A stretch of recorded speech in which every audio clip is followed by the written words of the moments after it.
प्रांजल ज्ञान गंगा में आप सभी का स्वागत है। हम संक्षिप्त महाभारत का पाठ कर रहे हैं जिसमें कि द्रोण पर्व चल रहा है।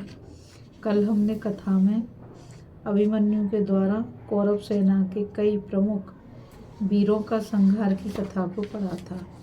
आज हम अभिमन्यु के द्वारा कौरव वीरों का संहार और 6 महारथियों के प्रयत्न से उसका वध की कथा को पढ़ेंगे। संजय कहते हैं, तदंतर कर्ण और अभिमन्यु दोनों परस्पर युद्ध करते हुए लहूलुहान हो गए। इसके बाद कर्ण के 6 मंत्री सामने आए। वे सभी विचित्र प्रकार से युद्ध करने वाले थे, किंतु अभिमन्यु ने उन्हें घोड़े और सारथियों सहित नष्ट कर दिया तथा दूसरे धनुर्धारियों को भी 10-10 बाण मारकर वीध डाला। उसका यह कार्य अद्भुत सा हुआ। इसके बाद उसने मगधराज के पुत्र को 6 बाणों से मृत्यु के मुख में भेजकर घोड़े और सारथी सहित अश्वकेतु को भी मार गिराया। फिर मर्तकावत देश के राजा भोज को शूर्पणखा नामक बाण से मौत के घाट उतार दिया। बाण वर्षा करते हुए सिंह नाद किया। इतने में दुशासन के पुत्र ने आकर 4 बाणों से 4 घोड़ों को, 1 से सारथी को और 10 से अभिमन्यु को भी बीध दिया। तब अभिमन्यु ने भी 7 बाणों से दुशासन के पुत्र को घायल करके कहा, अरे तेरा पिता तो कायर की भांति युद्ध छोड़कर भाग गया, अब तू लड़ने चला है। सौभाग्य की बात है कि तू भी लड़ना जानता है, किंतु आज तुझे जीवित नहीं छोड़ूंगा। यह कहकर उसने दुशासन के पुत्र पर एक तीखा बाण चलाया, किंतु अश्वत्थामा ने अपने 3 बाणों से उसे काट दिया। तब अभिमन्यु ने अश्वत्थामा की ध्वजा काटकर 3 बाणों से शल्य को पीड़ित किया। शल्य ने भी उसकी छाती में 9 बाण मारे। अभिमन्यु ने शल्य की ध्वजा काटकर उनके पार्श्व रक्षक और सारथी को भी मार डाला। फिर 6 बाणों से शल्य को भी बीधा। शल्य उस रथ से भागकर दूसरे रथ पर जा बैठे। इसके बाद सुभद्रा कुमार ने शत्रुंजय, चंद्रकेतु, मेघवेग, सुवर्चा और सूर्यभाष इन 5 राजाओं का वध करके शकुनी को भी बाणों से घायल किया। शकुनी ने भी 3 बाणों से अभिमन्यु को बीधकर दुर्योधन से कहा, देखो यह पहले से एक एक करके हम लोगों को मार रहा है, अब हम सब मिलकर इसको मार डालें। तदंतर कर्ण ने द्रोणाचार्य से कहा, अभिमन्यु पहले से ही हम सब लोगों को कुचल रहा है, अब इसके वध का कोई उपाय हमें शीघ्र बताइए।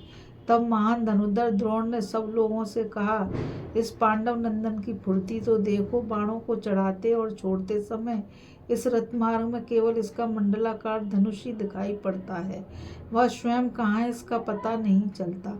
सुभद्रा नंदन अपने बाणों से मुझे शत विशत कर रहा है, मेरे प्राण मूर्छित हो रहे हैं, तो भी इसका पराक्रम देखकर मुझे हर्ष ही होता है।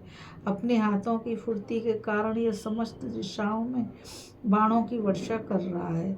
इस समय अर्जुन में तथा इसमें कोई अंतर नहीं दिखाई देता। यह सुनकर कर्ण ने अभिमन्यु के बाणों से आहत होकर पुनः द्रोण से कहा, आचार्य अभिमन्यु मुझे बड़ा कष्ट दे रहा है, मुझे साहस पूर्वक खड़ा रहना चाहिए, यही सोचकर अभी तक खड़ा हूँ। इस तेजस्वी कुमार के तीखे बाण मेरे हृदय को चीर डालते हैं। कर्ण की बात सुनकर आचार्य द्रोण हंस पड़े और धीरे से बोले, एक तो यह तरुण राजकुमार स्वयं ही शीघ्र पराक्रम दिखाने वाला है, दूसरे इसका कवच अभेद है। इसके पिता अर्जुन को जो मैंने कवच धारण की विद्या सिखाई थी, निश्चय ही उस संपूर्ण विद्या को यह भी जानता है। अतः यदि इसका धनुष और प्रत्यंचा काटी जा सके, बागडोर काटकर घोड़े, पार्श्व रक्षक और सारथी मार दिए जा सके तो काम बन सकता है। राधानंदन तुम बड़े धनुर्धर हो, यदि कर सको तो यही करो।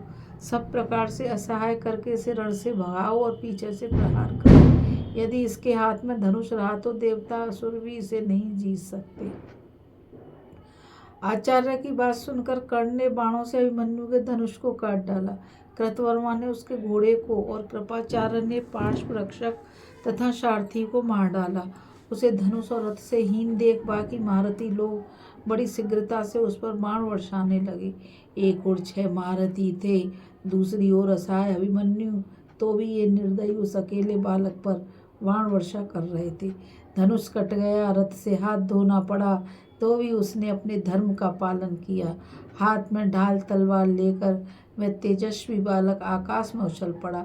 बड़ी लगमा शक्ति से अभी वह गरुड़ की भांति ऊपर मंडरा ही रहा था, तब तक द्रोणाचार्य ने क्षिप्र नामक बाण से उसकी तलवार के टुकड़े टुकड़े कर दिए और कर्ण ने ढाल छिन्न भिन्न कर दी।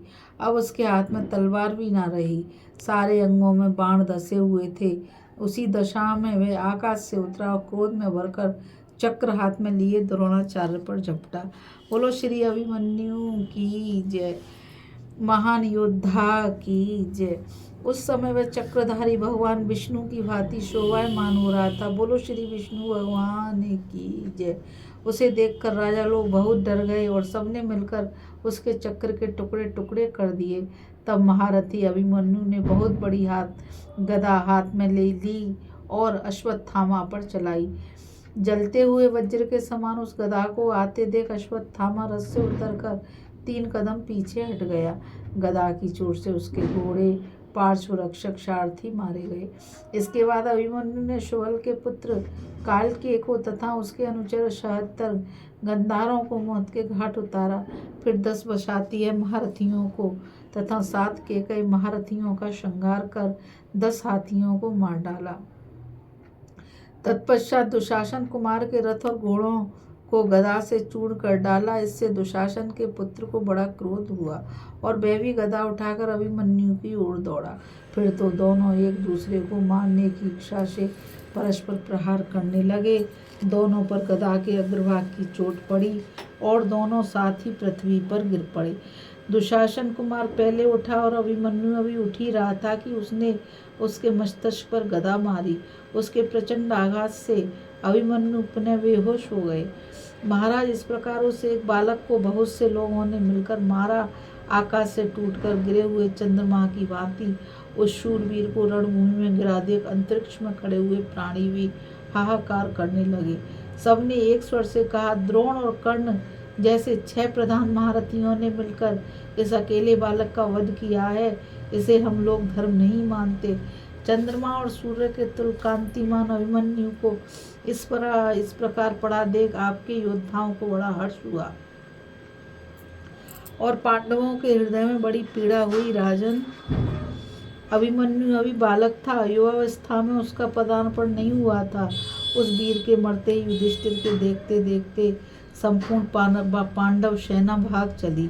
यह देख युधिष्ठिर ने उन वीरों से कहा, वीरों, युद्ध में मृत्यु का अवसर आने पर भी अभिमन्यु ने पीठ नहीं दिखाई है। तुम भी उसी की भांति धीरता रखो, डरो मत, हम लोग निश्चय ही शत्रुओं पर विजय पाएंगे। ऐसा कहकर धर्मराज ने अपने दुखी सैनिकों का शोक दूर किया। राजन, अभिमन्यु श्री कृष्ण और अर्जुन के समान पराक्रमी था। वह 10,000 राजकुमारों और महारथी पराक्रमी था। वह 10,000 राजकुमारों महारथी कौशल्य को मारकर मरा है। इसमें तनिक भी संदेह नहीं कि वह पुण्यवानों के अक्षय लोकों में गया है, अतः वह शोक करने योग्य नहीं है। महाराज, इस प्रकार हम लोग पांडवों के उस श्रेष्ठ वीर को मारकर और उनके बाणों से पीड़ित एवं लहूलुहान हो सायंकाल अपनी छावनी में चले आए। आते समय देखा शत्रु भी बहुत दुखी है और उदास हो अपने शिविरों को जा रहे हैं। उस समय श्रेष्ठ योद्धाओं ने रक्त की नदी बहा दी थी, जो बैतरणी के समान भयंकर और दुस्तर थी। रणभूमि के मध्य में बहती हुई वह नदी जीवित और मृतक सबको अपने प्रवाह में बहाए जा रही थी। अनेकों धड़मा नाच रहे थे। रणस्थल को देखने में डर लग रहा था। इस कथा में बस इतना ही। अभी हम कथा में अभिमन्यु के द्वारा कौरव वीरों का संहार और 6 महारथियों के प्रयत्न से उसके वध की कथा को पढ़ रहे थे। युधिष्ठिर का विलाप तथा व्यास जी के द्वारा मृत्यु की उत्पत्ति की कथा बताना कल पढ़ेंगे। इस कथा में बस इतना ही। मुझ गीता रावत को आज्ञा दीजिए। कल फिर मिलेंगे एक नई कथा के साथ। और मैं आप सभी से यही कहना चाहूँगी कि इस चैनल को ज़्यादा से ज़्यादा लाइक, शेयर और सब्सक्राइब करिए, ताकि यह अमूल्य ज्ञान अधिक से अधिक लोगों तक पहुँच सके। राधे राधे। जय श्री कृष्णा। नमस्कार।